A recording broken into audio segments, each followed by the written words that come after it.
नमस्कार। आज हम लोग बात करेंगे कि सूचनाओं का इतना दहशत क्यों है। पल पल हर चीज जानने की जो ललक हमारे अंदर है, हर समय अपडेट रहने की जो जद्दोजहद है, वह कहीं ना कहीं हमारे अंदर बेचैनी या दहशत या एक ऐसी स्थिति मनोस्थिति तैयार करता है जिसमें हर सूचना को हम सत्य मान बैठते हैं और उसके आधार पर अपने पूरे जीवन का मूल्यांकन करने लगते हैं। यह विषय मेरे दिमाग में कैसे आया, यह मैं आपको थोड़ा सा बता दूं कि कल मैं अपने एक दोस्त से बात कर रहा था और वह यह कह रहा था कि यह जो महामारी है वह सोची समझी रणनीति के तहत फैलाई जा रही है, इसके पीछे हकीकत कुछ भी नहीं। तो मेरी थोड़ी बातचीत हुई, लेकिन मुझे यह लगा कि इस तरह के कई लोग इस तरह के विषय के बारे में सोचते हैं और मैंने जब उन महोदय से पूछा कि आपको यह जानकारी कहाँ से मिली या आप कैसे इस निष्कर्ष पर पहुंचे हैं, तो उन्होंने जो बात बताई तब मुझे लगा कि वर्तमान जो समय है वह सूचनाओं के आतंक का भी समय है। सूचनाएं कैसे दिग्भ्रमित करती है और वह कैसे एक तरह से दहशत पैदा कर सकती है, यह बात जानना बहुत जरूरी है। अगर सबसे पहले वर्तमान की सूचनाओं की ताकत की बात करें तो उसकी ताकत है मल्टीमीडिया की ताकत। मल्टीमीडिया की ताकत का मतलब यह है कि सूचनाओं में दृश्य, आवाज, इन्फोग्राफिक्स और तमाम वह जन माध्यम के जो तत्व हैं वह मौजूद होते हैं, जिससे कि वह सूचना जो है विश्वसनीय दिखता है, हकीकत का लगता है और कहीं से भी उस पर शक नहीं होता है और हम अक्षरशा या जैसा दिखाया जाता है उस तरह से हम उस पर विश्वास कर बैठते हैं। तो यह मल्टीमीडिया की जो ताकत है वह सूचनाओं को विश्वसनीयता देता है, उसकी स्वीकार्यता देता है और उसे लोकप्रिय बनाता है। तो पहली जो ताकत है वह मल्टीमीडिया की ताकत। दूसरे अगर ताकत की बात करें तो सूचनाओं की जो ताकत है वह हर आदमी आज सूचना बनाने में या सूचना निर्माता के रूप में सक्षम है। हर आदमी के हाथ में स्मार्टफोन है। तो दूसरी जो इसकी ताकत है सूचनाओं के जो दहशत है वह स्मार्टफोन हर आदमी के हाथ में होना है। हर आदमी के मोबाइल में कैमरा है, वीडियो एडिटिंग है और वह सक्षम है कि वह उस तरह का कंटेंट या विषय वस्तु को बना सकता है जो कि सूचना के नाम पर फरेब भी हो सकता है या फेक न्यूज भी हो सकता है, फेक इंफॉर्मेशन भी हो सकता है। तो जो स्मार्टफोन होना है, आपको पता होगा कि एक समय ऐसा था जब केवल दूरदर्शन थे या निजी चैनल थे, तो भले ही कोई समाचार को ना दिखाया जाता हो लेकिन कुछ गलत नहीं दिखाया जाता था, झूठ नहीं दिखाया जा सकता। अब जब हर आदमी के हाथ में मोबाइल है और हर आदमी की प्रवृत्ति जरूरी नहीं है कि वह सकारात्मक हो या समाज के लिए वह अच्छा ही सोचता हो, तो वैसे आदमी जो समाज के लिए सकारात्मक सोच नहीं रखता है, अगर वह कुछ ऐसी सूचना या विषय वस्तु बनाकर लोगों तक पहुंचाता है तो वह कहीं ना कहीं से दहशत ही बनाने का काम करता है। तो हर हाथ में स्मार्टफोन का होना ही सूचना के दहशत में योगदान देना है, लेकिन इसका यह कतई अर्थ नहीं है कि हर हाथ में स्मार्टफोन नहीं होना चाहिए। एक इसका कारण मात्र है।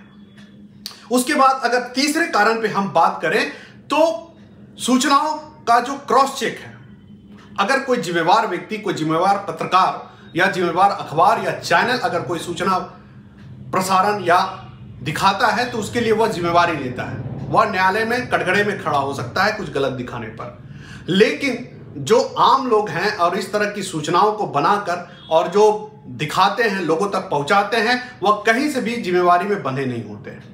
जो भी तथ्य वो दिखाते हैं वो कहीं से क्रॉस चेक नहीं हो सकता, ना वो क्रॉस चेक करते हैं, ना उनके पास उस चीज की विशेषज्ञता होती है कि वह उसको जांच पाए, परख पाए, ना उनके पास साधन होता है। तो क्रॉस चेक ज्यादातर सूचना नहीं होती है, इसलिए इस तरह की सूचना दहशत बनाने का काम करती है, जो अनर्गल होती है, सत्य से परे होती है और जिसमें दूर दूर तक तथ्यों का कोई हवाला नहीं होता, कोई जांचने या परखने वाला नहीं होता। उसके बाद अगर हम चौथे कारण की बात करें कि सूचनाएं इतनी दहशत क्यों फैला रही है, तो शेयरिंग का ऑप्शन। बिल्कुल सही, शेयरिंग मतलब कि आपके पास सूचना पहुंची नहीं कि आप अपने जानने वाले के पास सूचनाएं पहुंचा दिए। एक समय था जब यह इतना ज्यादा नहीं था, जब कई ऐसे जो व्हाट्सएप जैसे, फेसबुक मैसेंजर जैसे या सोशल मीडिया जैसे प्लेटफॉर्म नहीं थे, तो लोग सूचनाओं को प्राप्त तो करते थे लेकिन वह शेयर नहीं कर पाते थे। यानी कि सूचनाएं टीवी में देखे, अखबार में देखे, वह बातचीत तो कर पाते थे लेकिन उसको इस रूप में नहीं दूसरे तक पहुंचा पाते थे कि वह तीसरे चौथे तक आसानी से पहुंच जाए, और वह भी काफी त्वरित और तेज गति से पहुंच जाए। यानी एक बटन दाबे नहीं कि 10 लोग के पास आराम से पहुंच गए, एक ग्रुप में डाले नहीं कि आपके ग्रुप में जितने व्यक्ति हैं 50-100 वो सारे जान गए। तो ये जो शेयरिंग का ऑप्शन है, यह भी सूचनाओं के जो विध्वंसक स्वरूप है उसको प्रचार प्रसार करने में मददगार होता है, और सूचनाओं का जो दहशत बनाने की जो क्षमता है या दहशत कायम करने की क्षमता है, इस शेयरिंग ऑप्शन के कारण बढ़ता है और काफी तेजी से फैलता है।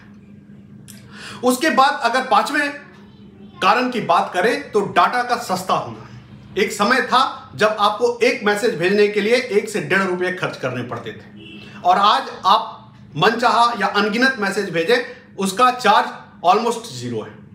तो जब डाटा सस्ता हो जाता है तो व्यक्ति बिना सोचे समझे, बिना तथ्य को जाने समझे आराम से किसी तक भी सूचनाओं को पहुंचा देता है, क्योंकि उसे उसका कोई खर्च नहीं होता और उसे वह मनोरंजन का साधन मानता है या अपनी एक आदत भर मानता है। तो डाटा का सस्ता होना कहीं ना कहीं सूचनाओं का ज्यादा से ज्यादा प्रसार या आपस में साझा करने की जो प्रवृत्ति है उसको बढ़ाने में मददगार है, और अंतोगतवा यही प्रवृत्ति जो है यह विकराल रूप लेते हुए, विध्वंसक रूप लेते हुए कहीं ना कहीं से हमारी मनोस्थिति को नकारात्मकता की ओर लेके जाता है। तो डाटा का सस्ता होना भी एक कारण है, जो कि 5वां कारण है। अगर 6ठे कारण की बात करें तो 6ठे कारण के ये है कि आपका कोई नजदीकी आदमी आपको सूचना देता है। जब भी हमारे पास कोई व्हाट्सएप पर या फेसबुक मैसेंजर पर कोई मैसेज आता है जिस पर हम बिना क्रॉस चेक किए, बिना तथ्यों को जाने परखे, बिना उसका वजूद को चेक किए हम बिलीव कर लेते हैं। हमें पूरा भरोसा हो जाता है कि जो भी दिखाया गया, जो भी हमारे पास तथ्य आए हैं वह सही है। उसका यह कारण है कि आपके कोई विश्वसनीय व्यक्ति ने उसे भेजा है, जाना पहचाना व्यक्ति भेजा है, कोई आपके सगा संबंधी ने भेजा है। और जब भी कोई सगा संबंधी भेजता है तो उस जो रिश्ता है उसकी विश्वसनीयता भी उसमें ऐड हो जाती है। अगर कोई आपका चाचा, कोई ताऊ भेजा है तो उस चाचा के प्रति जो आपका प्रेम भाव है, जो सत्कार भाव है, वह भी उस सूचना के साथ होता है कि चाचा जी गलत नहीं भेजेंगे। उसी प्रकार से अगर कोई चाचा का कोई दोस्त भेजा है तो फिर वो उस तरह से निर्भर होगा। ये ठीक उसी प्रकार से है, इसको समझे तो विज्ञापन में जैसे ब्रांड कोई प्रचार करता है तो उस ब्रांड की जो विश्वसनीयता है, ब्रांड की जो पकड़ है, ब्रांड की जो देश के और समाज के प्रति जो उसका समर्पण भाव है, वह भी उस प्रोडक्ट के साथ जुड़ जाता है और प्रोडक्ट को फायदा मिलता है। यह सूचना भी उसी तरह से, आपका कोई नजदीकी भेजता है तो आपको लगता है कि सूचना सही है, और जो व्यक्ति भेजता है वह भी यही सोचता है कि उसका कोई नजदीकी भेजा है इसलिए यह सही है, और उस सूचना का कहीं से कोई जांच पड़ताल नहीं होता, ना कोई उसे देखने वाला या समझने वाला होता है। तो 6ठा कारण यह है कि कोई नजदीकी व्यक्ति, कोई जानने पहचाने वाला, कोई रिश्तेदार या कोई दोस्त जिसको आप जानते हैं वह सूचना भेजता है, इसलिए आप उसको बिना सोचे, बिना समझे आप उसको स्वीकार करते हैं और उसके जद में आ जाते हैं, उससे दहशत में आप आ जाते हैं। अगर 7वें कारण की बात करें तो सूचना का निगरानी ना होना भी एक बहुत बड़ी समस्या है। अखबार की, टेलीविजन की बात करें तो उस पर एक नियामक एजेंसी है, जबकि व्हाट्सएप और फेसबुक जैसे बात करें, मैसेंजर की बात करें तो अभी तक कोई बहुत कठोर नियामक नहीं काम कर रहा है। कठोर नियामक से कहने का आशय यह है कि उसको हर मैसेज को जांचने या परखने की कोई सुविधा नहीं है। अगर किसी सूचना पर कोई बवाल मच जाता है, कोई अफरा तफरी मच जाती है, तब उसका जांच पड़ताल होता है या तब उस पर कार्रवाई होती है, लेकिन हर सूचना को जांचने परखने या हर सूचना को देखने समझने की कोई सुविधा नहीं है। इसलिए इस तरह की सूचनाओं को साझा करने में लोग ना डरते हैं, ना हिचकते हैं, आराम से साझा करते हैं, और ना ही अभी तक इस पे कोई उस तरह से कठोर प्रावधान है या बहुत हमारी जो प्रशासन है या हमारी सत्ता है बहुत सक्रिय है। तो एक कारण यह भी है कि अभी तक कोई नियामक एजेंसी नहीं है उस तरह की, जिस तरह से अखबारों के लिए है, टेलीविजन के लिए है, वह इंटरनेट के लिए या इन सारे मैसेजिंग एप्स के लिए अभी तक कोई नियामक एजेंसी उस तरह से नहीं है जो कठोरता से इन पर निगरानी रखे। तो यह आपका 7वां कारण था। अगर 8वें कारण की बात करें तो हर सूचना को स्थानीय बताना एक बड़ा वजह है। स्थानीय बताने से मतलब यह है कि सूचना अमेरिका की होगी, लंदन की होगी, पाकिस्तान की होगी, लेकिन ऐसा दिखाया जाएगा कि आपके भारत में हुआ है। क्योंकि सूचना जिस माध्यम से आप तक पहुंचता है, आपके किसी नजदीकी से पहुंचता है, तो आपको लगता है आपकी मोहल्ले की बात है। और उन सूचनाओं में, उस तरह के वीडियो में कहीं से भी स्थान का कोई जिक्र नहीं होता है, ना डेट का जिक्र होता है, ना ही बहुत कुछ होता है, और उसको चेंज भी किया जा सकता है।